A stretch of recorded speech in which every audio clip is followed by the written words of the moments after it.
கடைசிறு சிரிப்பெல்லாம் காற்றோடு போனது.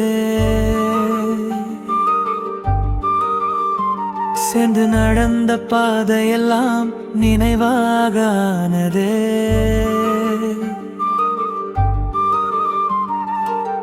வழி வந்த நேரமெல்லாம் தோளாய் நீ நின்றாய்.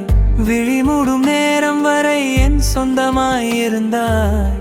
உலகம் என்னை விட்டு தூரம் சென்றாலும் உன் பாசம் மட்டும் என் நெஞ்சில் வாழுதே. 1000 ஜென்மம் எடுத்தாலும் மன்னன் தம்பியாய் பிறக்கவே வேண்டுமே.